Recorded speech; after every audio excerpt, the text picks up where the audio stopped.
Hi, and good evening. For those of you who don't know me, I'm Neil Stamell. Why, that's me right there. And that's my dad, Sid Stamell, also known as Sonny, here with my daughter at a family gathering. This is easily one of my favorite pictures in the world. Sid passed away last year at the age of 81. Me again.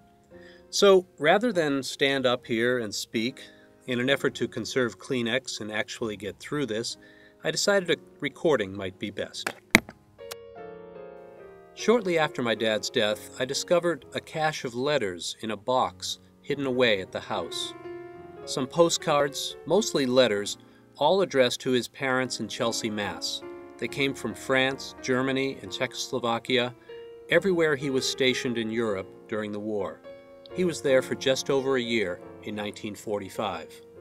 Evidently, he had retrieved them from his mother's house, but we never knew they existed. And of course, while I was growing up, he spoke precious little about the war, other than to say, "Did I ever tell you about the big one, WWII?" There were a lot of letters, an average of 4 or 5 a week for his entire tour.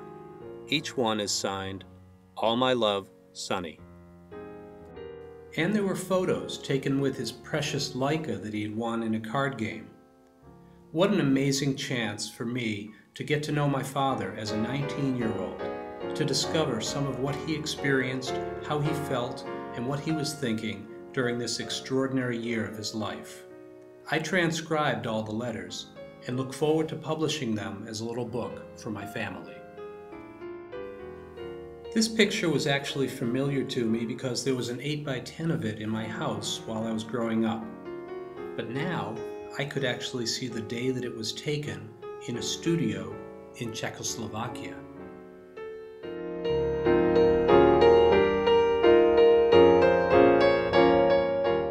Sid spent nearly the entire war with his buddy Rocky Di Silvestri and wrote about him constantly.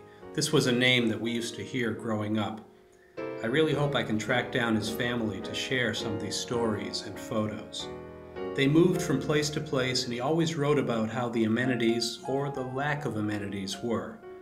This is one of their nicer pads with all of their pin-ups.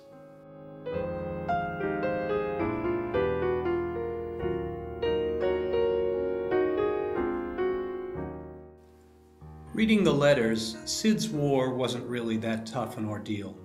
Most of the time was tedious, waiting for orders to come through, and there was also a good amount of carousing. There were dances, he attended Jewish services, and of course there were CSO shows.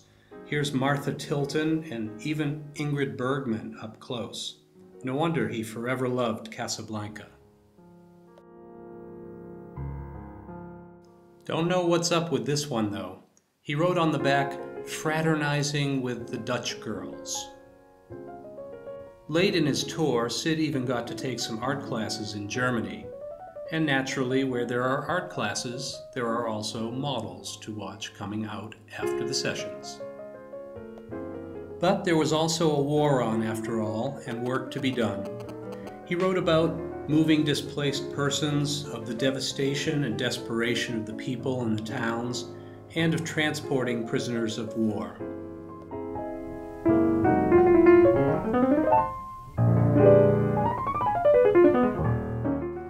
I just feel so fortunate to have been able to go on this journey with him, an adventure that unfolded with each new letter and took me from town to town and bunk to bunk. I learned a lot, and through it all could hear the familiar voice of the man that he was later to become.